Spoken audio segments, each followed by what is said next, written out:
ಅದರ ನಂತರ ದುಃಖ ಚಿತ್ತದ ಪದದರಿವು ಧೃತಿಯಿನಿತು ಆ ಭೂತಾದಿ ಸಮುದಾಯ ಮುದದಿ ತಮ್ಮಧಿಕಾರ ಸಹಿತ ಇರಲು ಅದು ಸಮಾಸದಿ ಕ್ಷೇತ್ರವೆಂದೇ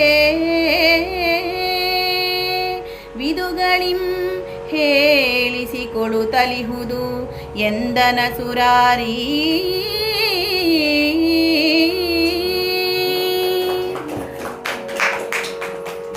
ಇವರ ಹಾಡಿಗೆ ಸರಿಯಾದ ವ್ಯಾಖ್ಯಾನ ಒಂದಾಗುತ್ತದೆ. ಹಾಗೆಯೇ ಇನ್ನು ಮುಂದುವರಿಸ್ತಾ ಹೇಳ್ತಾನೆ ಶ್ರೀಕೃಷ್ಣ ಅರ್ಜುನನಿಗೆ, ಇಚ್ಛಾ ದ್ವೇಷ ಸುಖಂ ದುಃಖಂ ಸಂಘಾಕ್ರ ಚೇತನಾ ಧೃತಿ ಏತ ಕ್ಷೇತ್ರಂ ಸಮಾಸೇನ ಸವಿಕಾರ ಮುದಾಹೃತಂ. ನಮ್ಮ ದೇಹದಲ್ಲಿ ಅಂಥ ಒಂದು ವಿಕಾರಗಳೆಲ್ಲ ಇರುತ್ತೆ. ಏನಂದರೆ ಇಚ್ಛೆ, ಆಸೆ, ಇಚ್ಛಾ ದ್ವೇಷ, ಇನ್ನೊಬ್ಬರನ್ನು ಕೋಪ ಮಾಡ್ಕೊಳ್ಳೋದು, ದ್ವೇಷ ಮಾಡಿಕೊಳ್ಳೋದು, ಮತ್ತು ಸುಖ ದುಃಖ, ಇದೆಲ್ಲ ನಿರಂತರವಾಗಿ ಯಾರು ಮನುಷ್ಯ ದೇಹವನ್ನು, ಈಗ ಪ್ರಾಣಿಗಳಲ್ಲಿ ನಾವು ಹೇಳ್ತೀವಿ, ಪ್ರಾಣಿಗಳಲ್ಲಿ ನಮಗೆ ಮಾತು ಮಾತ್ರ ವಿಶೇಷ ಅಂತ ಅನಿಸ್ತೀವಿ. ಆ ಮಾತು ಮಾತ್ರ ಅಲ್ಲ, ಮಾತಿನ ಮೇಲೆ ನಮ್ಮ ಮನಸ್ಸನ್ನು ನಿಯಂತ್ರಣಗೊಳಿಸುವಂಥ ಒಂದು ಬುದ್ಧಿ ನಮಗಿರುತ್ತೆ. ಆ ಪ್ರಾಣಿಗಳಲ್ಲಿ ಅವುಗಳಿಗೆ ಇದ್ದರೂ ಅದರ ಭಾಷೆ ನಮಗೆ ಅರ್ಥ ಆಗೋದ್ರಿಂದ ತಿಳ್ಕೊಳ್ಳೋದು ಭಾಳ ಕಷ್ಟ. ಆದರೆ ಈ ಕ್ಷೇತ್ರವನ್ನು, ಈ ದೇಹವನ್ನು ನಾವು ಮನಸ್ಸು ಮಾಡಿದರೆ ತಿಳ್ಕೊಳ್ಬಹುದು, ಸುಖ ದುಃಖವನ್ನು ತಿಳ್ಕೊಳ್ಬೋದು, ಸಮಾನವಾಗಿ ಇರುತ್ತೆ. ಗೊತ್ತಿದ್ದವರು ತಿಳ್ಕೊಂಡವ್ರು ಏನು ಮಾಡ್ತಾರೆ, ದುಃಖ ಬಂದಾಗ ಸ್ವಲ್ಪ ಆದರೂ ಮನಸ್ಸಿಗೆ ಬೇಸರ ಮಾಡೋಲ್ಲ. ದುಃಖದ ನಂತರ ಸುಖ ಇದ್ದೇ ಇರುತ್ತೆ ಅಂತ ಅದನ್ನು ನಿರೀಕ್ಷಣೆ ಮಾಡಿಕೊಂಡಿರ್ತಾರೆ, ಅದನ್ನು ತಿಳ್ಕೊಂಡಿರ್ತಾರೆ. ಮತ್ತು ನಮ್ಗೆ ಇಚ್ಛೆ ಆಸೆ ಎಲ್ಲದರಲ್ಲೂ ಆಗುತ್ತೆಪ್ಪ, ಆದರೆ ಆಸೆ ಆದದೆಲ್ಲ ನೀನು ಇದನ್ನು ತಗೊಳ್ಬೋದು, ನಿನಗೆ ಇದು ಮಾತ್ರ ದಕ್ಕುತ್ತೆ, ಇದನ್ನು ಮಾತ್ರ ನೀನು ತಿಳ್ಕೊಳ್ಬಹುದು, ಇದನ್ನೆಲ್ಲ ಹೇಳುವವನು ಆ ಕ್ಷೇತ್ರದಲ್ಲಿ ಇರುವಂಥವನು. ಅಂತಹ ಕ್ಷೇತ್ರಜ್ಞ, ಆ ಕ್ಷೇತ್ರವನ್ನು ಬಲ್ಲವನು ಯಾರು, ಅವನು ಕ್ಷೇತ್ರ ಅಂತ ಹೇಳ್ತಾನೆ.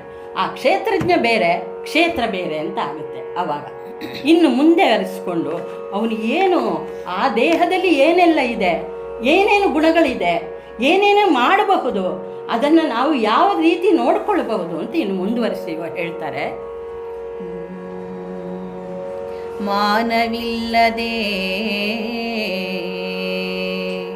ದಂಭವಿಲ್ಲದೆ ತಾನಿರುವ ಪ್ರಾಣಿಗಳ ಹಿಂಸೆ ನಿಧಾನಿಸಲ್ಕೆ ಇಲ್ಲದೆ ಇರುವ ಸೈರಣೆಯು ರುಜುತನವೂ ಜ್ಞಾನದಿಂ ಗುರು ಸೇವೆ ಶುಚಿತನ ಧ್ಯಾನದಲ್ಲಿ ಸುಸ್ಥಿರತೆ ಚಿತ್ತಸ್ಥಾನ ನಿಗ್ರಹವೂ ಇನಿತು ತತ್ವಜ್ಞಾನ ಸಾಧನವೂ.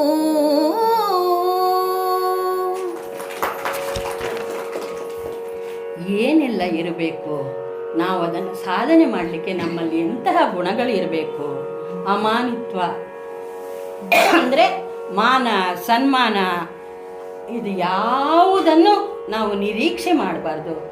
ನಾನು ಇಷ್ಟು ದೊಡ್ಡ ಜನ, ನನಗೆ ಯಾರು ಅಲ್ಲಿ ಹೋದಾಗ ಒಂದು ಕೈ ಮುಗಲಿಲ್ಲಪ್ಪ, ಯಾರು ಒಂದು ನಕ್ಕು ಮಾತಾಡಲಿಲ್ಲ, ನಾನು ಹಿಂದೆ ತಿರುಗಿ ಹೋಗ್ತೀನಿ, ಕೋಪ ಬಿಡ್ಬಾರ್ದು. ಮಾನ ಯಾವಾಗಲೂ ಸನ್ಮಾನ ಮಾಡಬೇಕು ಅಂತ ಆಸೆ ಇರಬಾರ್ದು. ಮತ್ತು ಅಮಾನಿತ್ವ ಅಂದರೆ ನಮ್ಮ ಮಾನ ಸನ್ಮಾನದಲ್ಲಿ ನಮಗೆ ವೈರಾಗ್ಯ ಒಂಥರ. ಮತ್ತು ಇದು ಜಂಬ ಇರಬಾರ್ದು. ನನಗೆಲ್ಲ ಗೊತ್ತಿದೆ, ಅಹಂಕಾರ ಅಂತಂತೀವಿ, ಮದ ಅಂತೀವಿ, ಜಂಬ ಅಂತೀವಿ, ಹಾಗೆಯೇ ಅದು ಇರಬಾರ್ದು. ಮತ್ತು ಅಹಿಂಸೆಯೂ ಇರಬಾರ್ದು. ಮತ್ತು ಸರಳತೆ, ತಾಳ್ಮೆ, ಸಹನೆ ಬೇಕಾದ್ದು. ಮೊದಲಿಗೆ ನಮಗೆ ಬೇಕಾದ್ದು ಸಹನೆ ಇದ್ದವನು ತಾಳಿದವನು ಬಾಳಿಯವನಂತೆ ಎಷ್ಟು ದಿನ ಹೇಳ್ತಾರೆ. ಅಂತಹ ಸಹನೆ ನಮ್ಮಲ್ಲಿ ಇದ್ದರೆ ನಾವು ಇದನ್ನೆಲ್ಲ ಸಾಧಿಸಬಹುದು ಅಂತ ಕೃಷ್ಣ ಹೇಳೋದು.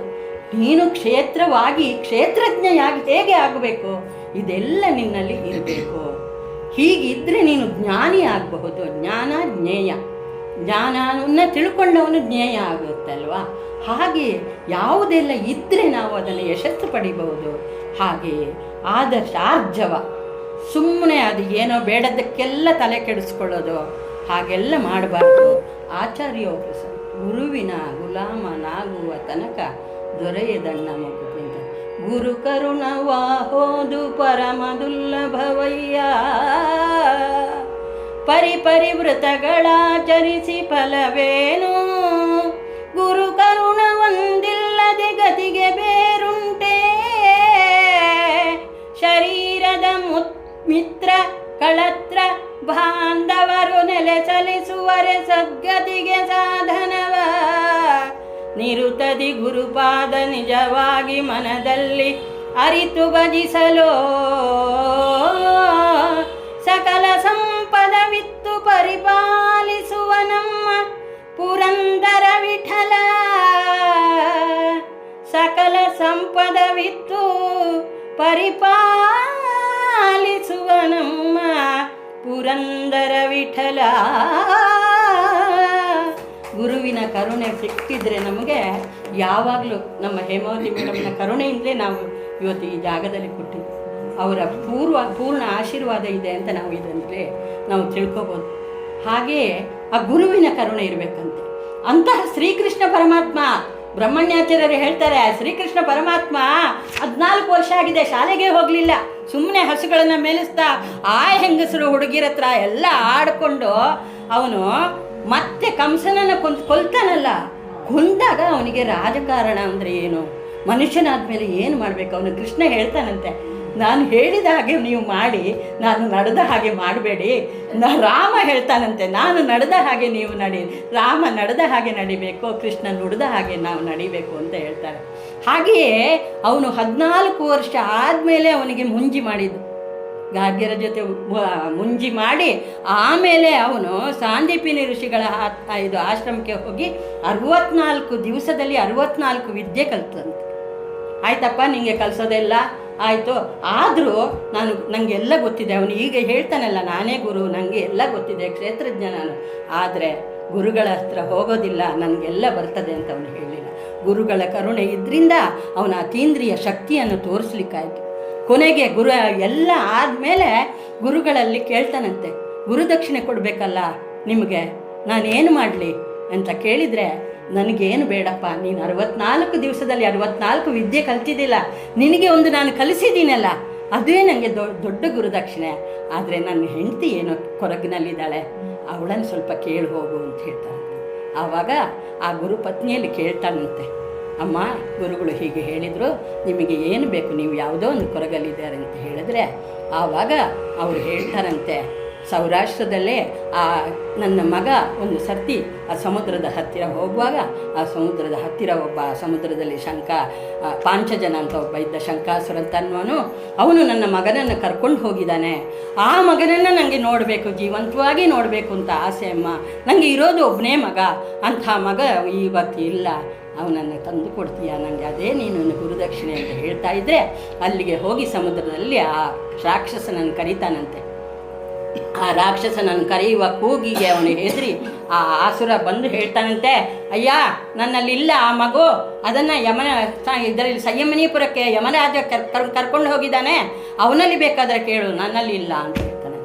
ಆವಾಗ ಆ ಶಂಕಾಸುರನ ಎದೆಯನ್ನೇ ಬಗ್ಗದು ಅವನು ಪಾಂಚಜನ್ಯ ಮಾಡಿದ, ಪಂಚಜನ ಅಂತ ಅವನಿಗೆ ಹೆಸರು, ಶಂಕಾಸುರ ಅಂತಲೂ ಹೇಳ್ತಾರೆ. ಆ ಇದರಲ್ಲಿ ಕುರುಕ್ಷೇತ್ರದಲ್ಲಿ ಪಾಂಚಜನ್ಯ, ಕೃಷ್ಣನಿಗೆ ಪಾಂಚಜನ್ಯ, ದೇವದತ್ತ ಇವನಿಗೆ ಇರ್ತಾಯಿದ್ದಲ್ಲ, ಆ ಪಾಂಚಜನ್ಯವನ್ನು ಆ ನರಕಕ್ಕೆ ಹೋಗಿ ಯಮಧರ್ಮರಾಜನ ಯಮಪುರಿಯಲ್ಲಿಯೇ ಅವನು ಊದುತ್ತಾನಂತೆ. ಯಮಧರ್ಮರಾಯ ಬರ್ತಾನಂತೆ, ನಮ್ಮ ಗುರುಗಳ ಮಗನ ಆತ್ಮ ನಿನ್ನಲ್ಲಿ ಇದೆಯಂತೆ, ಕೊಡು ಅಂತ ಕೇಳ್ತಾನೆ. ಪಾಪ ನೋಡಿ, ಪರಮಾತ್ಮನಿಗೆ ಯಾರೆಲ್ಲ ಭಯ ಬಿಡ್ತಾರೆ, ಅಷ್ಟದಿಕ್ಪಾಲಕರು, ದೇವರಿಂದಲೇ ನೇಮಿಸಲ್ಪಟ್ಟವರು, ಆದರೆ ಅವರು ವಿನೀತರಾಗಿ ಆ ಮಗುವಿನ ಆತ್ಮವನ್ನು ತಂದು ಕೊಡ್ತಾರಂತೆ.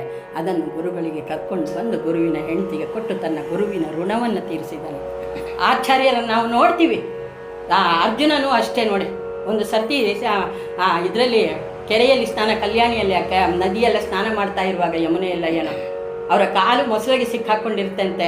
ಅರ್ಜುನನಲ್ಲಿ ಯಾರಾದರೂ ನನ್ನ ಶಿಷ್ಯರು ಬಂದು ಬಿಡಿಸ್ರಪ್ಪ ಅಂತ ಹೇಳಿದೆ, ಅರ್ಜುನ ಹೋಗಿ ಬಿಡಿಸಿದನಂತೆ.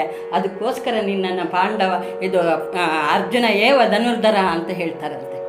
ಹಾಗೆ ನಿನ್ನನ್ನು ಊರಲ್ಲೇ ಈ ಪ್ರಪಂಚದಲ್ಲಿ ಶ್ರೇಷ್ಠನಾದ ಧನುರ್ಧರನಾಗಿ ತನ್ನ ಮಗನಿಗೆ ಕೆಲವು ಕಲಿಸದ ವಿದ್ಯೆಗಳನ್ನು ಅರ್ಜುನನೇ ಕಲಿಸಿದ್ದಾರೆ. ಯಾಕೆ? ಗುರುಗಳಲ್ಲಿ ಒಂದು ಆ ವಿನಮ್ರತೆ ಇದ್ರಿಂದ ಗುರುಗಳಲ್ಲಿ ದಯೆ ಇದರಿಂದ ಇರೋದ್ರಿಂದ, ಗೌರವ ಇರೋದ್ರಿಂದ, ಪೂಜೆ ಇರೋದ್ರಿಂದ ನಾವು ಇವಾಗ ಹಾಡಿದ ಹಾಡನ್ನು ಕೇಳಿದ್ರಿಂದ ಗುರು ಕರುಣೆ ಇದ್ದರೆ ಏನನ್ನಾದರೂ ಮಾಡಿಸ್ಬೋದು, ನಮಗೆ ಯಾವುದು ಇಹಪರದ ಗೋಚರ ಇಲ್ಲ ಅಂತ. ಹಾಗೆ ಆಚಾರ್ಯ ಸೇವನೆಯನ್ನು ಮಾಡಬೇಕು. ಮತ್ತು ಶೌಚ ಅಂದರೆ ಶುದ್ಧಿ, ಆತ್ಮನೂ ಶುದ್ಧಿ ಇರಬೇಕು, ದೇಹವೂ ಶುದ್ಧಿ ಇರಬೇಕು. ಶುದ್ಧ ನಾವು ಇದರ ಕಾಯ ವಾಚ ಮನಸ್ಸದಲ್ಲಿ ಶುದ್ಧವಾಗಿದ್ದರೆ ನಮಗೆ ನಮ್ಮ ದೇಹವನ್ನು ಕ್ಷೇತ್ರವನ್ನು ಅರಿತುಕೊಳ್ಳಿಕ್ಕೆ ಸಾಧ್ಯ. ಧೈರ್ಯ ಬೇಕು. ಎಂತಹ ಒಂದು ಕಷ್ಟದ ಕಾಲದಲ್ಲಿ ಆಗಲಿ ಸುಖದ ಕಾಲದಲ್ಲಿ ಆಗಲಿ ಸ್ಥೈರ್ಯವನ್ನು ಕೆಳಿಸಬಾರ್ದು. ಮತ್ತು ಆತ್ಮನಿಗ್ರಹ ಇರಬೇಕು, ಮನಸ್ಸನ್ನು ಕಂಟ್ರೋಲ್ ಮಾಡಬೇಕು. ಸಿಕ್ಕಿದ್ದಕ್ಕೆಲ್ಲ ಆಸೆ ಪಡ್ತು ಅಂತ ಅದನ್ನು ಬಯಸಲಿಕ್ಕೆ ಹೋಗಬಾರ್ದು. ಅಥವಾ ಯಾರಾದರೂ ನಮ್ಮಲ್ಲಿ ದ್ವೇಷ ಬಂತು ಅವರನ್ನು ನಿಗ್ರಹಿಸ್ತೀನಿ ಅಂತ ಹೋಗಬಾರ್ದು. ಮನಸ್ಸನ್ನು ಆದಷ್ಟು ನಾವು ನಿಗ್ರಹ ಮಾಡಬೇಕು. ಇಂಗ್ಲೀಷ್ನಲ್ಲಿ ಹೇಳೋದಾದರೆ ಕಂಟ್ರೋಲ್ನಲ್ಲಿ ಇಟ್ಕೊಳ್ಬೇಕು ಅಂತ ಹೇಳ್ತಾರೆ. ಹಾಗೆ ಆತ್ಮ ನಿಗ್ರಹ ಮಾಡಬೇಕು. ಮತ್ತು ಇನ್ನೂ ಇದೆ, ಬೇಕಾದಷ್ಟು ವಿಷಯಗಳನ್ನು ಕಲ್ತ್ಕೊಂಡ್ರೆ ಮಾತ್ರ ನೀನು ಆ ಜ್ಞಾನವನ್ನು ಪಡೀಲಿಕ್ಕೆ ಸಾಧ್ಯ, ನಿನ್ನ ದೇಹವನ್ನು ಅರಿತುಕೊಳ್ಳಲಿಕ್ಕೆ ಸಾಧ್ಯ ಅಂತ ಹೇಳ್ತಾರಂತೆ. ಮುಂದುವರಿಸಿ ಹೇಳ್ತಾರೆ.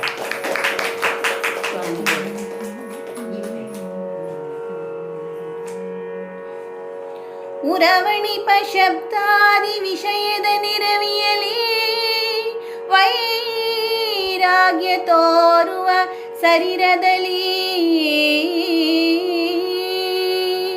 ನಿರಹಂತೆ ಜನನವು ಮರಣವಾರ್ಧಕವು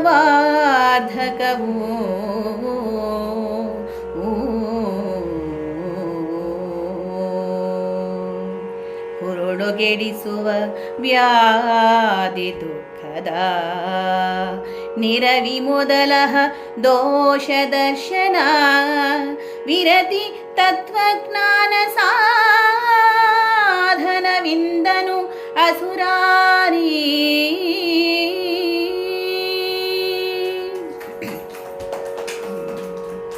ಇಂದ್ರಿಯ ವಿಷಯಗಳಲ್ಲಿ ನಾವು ವೈರಾಗ್ಯವನ್ನು ತಾಕಬೇಕಂತ. ಮನಸ್ಸಿಗೆ ತೋರಿದ್ದನ್ನು ನಾವು ಇದರಲ್ಲಿ ಕೇಳ್ತೀವಿ, ನಾವು ಜ್ಞಾನ ಭಕ್ತಿ ವಿವೇಕ ವೈರಾಗ್ಯ ಕೊಡು ಅಂತ ಹೇಳ್ತೀವಿ. ಹಾಗೆಯೇ ದೇವರಲ್ಲಿ ಅದನ್ನು ಕೇಳಬೇಕಂತೆ. ಇಂದ್ರಿಯ ವಿಷಯಗಳು ಇಂದ್ರಿಯ ನಿಗ್ರಹ ಮಾಡಿದರೆ ನಮಗೆ ಏನು ಸುಖ ದುಃಖ ಇದು ಯಾವುದು ಗೊತ್ತಾಗೋದಿಲ್ಲ. ಎಲ್ಲದನ್ನೂ ನಾವು ಸಹಿಸಿಕೊಳ್ಳುವಂಥ ಶಕ್ತಿ ಇರಬೇಕು. ಮತ್ತು ಎಲ್ಲದರಲ್ಲೂ ಆಸೆ ಇರಬಾರ್ದು, ವೈರಾಗ್ಯ ಇರಬೇಕು. ವೈರಾಗ್ಯವನ್ನು ನಾವು ಕಂಡುಕೊಂಡ್ರೆ ನಾವು ಆತ್ಮವನ್ನು ತಿಳಿಲಿಕ್ಕೆ ಸಾಧ್ಯ.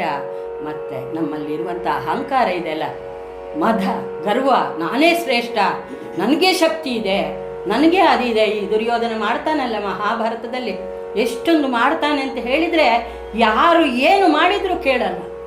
ಹಾಗೆ ಅಹಂಕಾರ ಇದ್ದರೆ ನಾವು ಅದನ್ನು ಅಧೋಪತನಕ್ಕೆ ಹೋಗ್ತೀವಿ, ಅಧಪತನ ಆಗುತ್ತೆ. ಆದ್ದರಿಂದ ಅಹಂಕಾರ ಇರಬಾರ್ದು. ಇನ್ನು ಸಾಮಾನ್ಯವಾಗಿ ಮನುಷ್ಯನಿಗೆ ಇರುವುದು ಜನ್ಮ ಮೃತ್ಯು ಮುಪ್ಪು ವ್ಯಾಧಿ ಅಂತ ಹೇಳ್ತಾರೆ. ಇದು 4 ಮನುಷ್ಯನಿಗೆ ಬರೋದು. ವರುಷ 100 ಆಯುಷ್ಯದಳು ಇರುಳು ಕಳೆದುದು 50, ಮೇಲ50ರಲ್ಲಿ ವಾರ್ಧಕ, ಬಾಲ್ಯ ಕೌಮಾರದಲ್ಲಿ 30, ಇರದೆ ಸಂದುದು ಬಳಿಕ 20 ವರುಷ, ಇದರೊಳಗೆ ಆದುದು ಅಂತಃಕರಣ ನಿನ್ನೊಳು ತೋರಿ ರಕ್ಷಿಸು ಕೃಷ್ಣ, ತೋರಿ ರಕ್ಷಿಸು ನಮ್ಮ ನನವರತಾನ. ನಮ್ದು ಇಡೀ ಆಯುಷ್ಯ ಇರೋದು 100 ವರ್ಷ ಅಂತ. ಅದರಲ್ಲಿ 50 ವರ್ಷ ಮಲಗಿಯೇ ಕಳಿತೀವಿ ನಾವು. ದಿನದಲ್ಲಿ 12 ಗಂಟೆ ನಿದ್ದೆ ಮಾಡಿ ಕಳೆದ್ರೆ ನಮ್ಮ 100 ಆಯುಷ್ಯ. ಈಗಿನ ಕಾಲದಲ್ಲಿ 100 ವರ್ಷ ಬದುಕೋರು ಕಷ್ಟ. 100 ಆಯುಷ್ಯ ಇದ್ದರೆ ಅದರಲ್ಲಿ 50 ವರ್ಷ ಮಲಗಿ ಕಳ್ತೀವಿ ಅಂತ. ಮತ್ತು 10 ವರ್ಷ ಬಾಲ್ಯ ಕೌಮಾರ ವಾರ್ಧಕ, ಹೀಗೆ 10 ವರ್ಷ ಹೋದರೆ ಕೊನೆಗೆ 80 ವರ್ಷ ಕಳೆದ್ರೆ 20 ವರ್ಷ ಇರೋದು ಕೊನೆಯ ಕಾಲ. ಆಗ ನಿನ್ನಲ್ಲಿ ಒಂದು ಭಕ್ತಿ ಬರುವ ಹಾಗೆ ಮಾಡಪ್ಪ ಕೃಷ್ಣ ಅಂತ ಕನಕದಾಸರು ಕೇಳ್ತಾರಂತೆ. ಇದನ್ನು ಮಾಡು ನೀನು ಅಂತ. ಹಾಗೆ ಆ ವರುಷ 50 ಹೀಗೆ ಮಾಡಿ ಮುಪ್ಪು ವ್ಯಾಧಿ ಅದರಲ್ಲಿ ಏನೋ ಇರುತ್ತೆ ನಮಗೆ. ಆ ಆಯುಸ್ಸಲ್ಲಿ ಪೂರ್ತಿ ನಾವು ಅದರಲ್ಲೇ ಕಳೀತಾ ಇರ್ತೀವಿ. ಸುಖ ಲೆಕ್ಕದಲ್ಲೇ ಸಿಗೋದು. ಆ ಸುಖ ಇದ್ದಾಗ ನಾವು ಎಲ್ಲವನ್ನು ಮರಿತೀವಿ. ಓ ನನಗೆ ಮುಪ್ಪು ಬರುತ್ತಾ, ಅಥವಾ ಮುಂದೆ ನನಗೆ ಏನಾದರೂ ರೋಗ ಬರುತ್ತಾ, ಅಥವಾ ಯಾವುದಾದ್ರೂ ದುಃಖ ಬರುತ್ತಾ, ನಮ್ಮ ವಂಶದಲ್ಲಿ ಯಾರಾದರೂ ಈಗ ನಮ್ಮ ಹತ್ತಿರದವರು ಅದು ಏನಾದರೂ ಕಳೆದು ಹೋದರೆ ಆ ಒಂದು ಸಮಯದಲ್ಲಿ ನಾವಿನ್ನು ಬದುಕುವುದೇ ಇಲ್ಲ ಅಂತ ಅನ್ಕೊತೀವಿ. ನಾವು ಅಷ್ಟೇ ನಮ್ಮ ಯಜಮಾನ್ರು ಹೋದಾಗ ನಾಳೆ ದಿವಸ ನಾವು ಏನಾದರೂ ನದಿಗೆ ಬಿದ್ದ ಏನಾದರೂ ಅದು ಈಸಿಯಾಗಿ ಇದು ಸಾವು ಬರಬೇಕೆ, ಇದೆಲ್ಲ ನೋವಾಗೋದಾಗೋದು. ನಾಳೆ ನದಿಗೆ ಬೀಳದ ಬಾವಿಗೆ ಬೀಳದ ಯಾರಿಗೆ ಏನು ಹೇಳಿದೆ ಎಲ್ಲಿಯಾದರೂ ಹೋಗೋದ ಅಂತ ಅನ್ನಿಸ್ಕೊಳ್ತೀವಿ. ಅವ್ರದ್ದು ಎಲ್ಲ ಅಂತ್ಯಕ್ರಿಯೆ ಅಲ್ಲ, ಉತ್ತರ ಕ್ರಿಯೆ ಮುಗಿಯುವಾಗಲೇ ನಮಗೆ ಅದು ಮರೆತು ಹೋಗುತ್ತೆ. ಹಾಗೆ ಇದರಲ್ಲಿ ಯಾವುದನ್ನು ನಾವು ಮನಸ್ಸಿನಲ್ಲಿ ಇಟ್ಟುಕೊಳ್ಬಾರ್ದು, ಇದರಲ್ಲಿ ದೋಷವನ್ನು ನೋಡಲಿಕ್ಕಿಲ್ಲ ಅಂತ. ಮತ್ತೆ ಇನ್ನೂ ಇದೆ, ವಿಷಯಗಳಿದೆ. ಪುತ್ರದಾರ ಗೃಹಾದಿ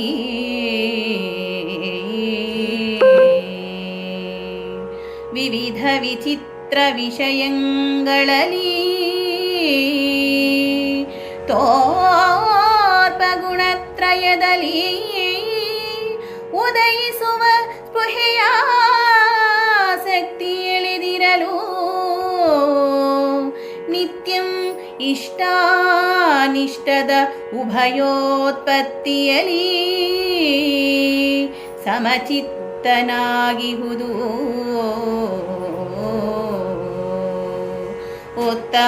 ಉತ್ತಮೋತ್ತಮ ಜ್ಞಾನ ಸಾಧನವಿಂದನ ಸುರಾರಿ.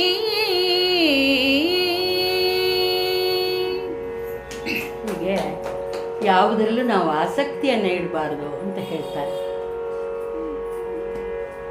ಒಡೆಯ ನೀನೆಂದರಿತು ನಾ ನಿಮ್ಮಡಿಯ ಭಜಿಸದೆ ಮರುಳನ ಆದೆನೋ ಮಡದಿ ಮಕ್ಕಳ ಮೋಹದಲ್ಲಿ ಮನಸ್ಸಿಲುಕಿ ತಡಿಗಡಿಗೆ ಮಡದಿ ಯಾರೋ ಮಕ್ಕಳಾರೋ ಒಡಲಿಗೊಡೆಯ ನೀನು ನೀ ಕೈ ಪಿಡಿದು ಬಿಡದೆ ಸಲಹಬೇಕು ಎನ್ಮನನವರತ ಅನವರತ ನಮ್ಮನು ಸಲಹೋ ಅಂತಾರೆ.